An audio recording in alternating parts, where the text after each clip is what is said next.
Hi mga person, so share ko lang sa inyo yung ginagamit kong ear wipes and eye wipes kay Coco and Nabi. Ayan, bagong ligo si Nabi, nilinisan muna natin yung kanyang tenga. Sa isang ganito, meron siyang 150 pieces na laman.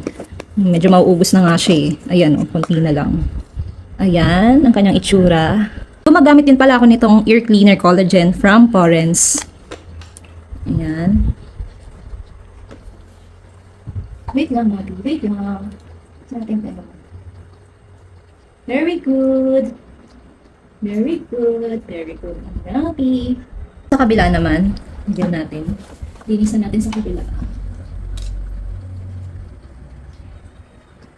Wait lang. Very good. Very good. Uy, bango niya ang ears. Bango na ang ears. So, ito po yung gamit ko. Ear wipes from Pets App.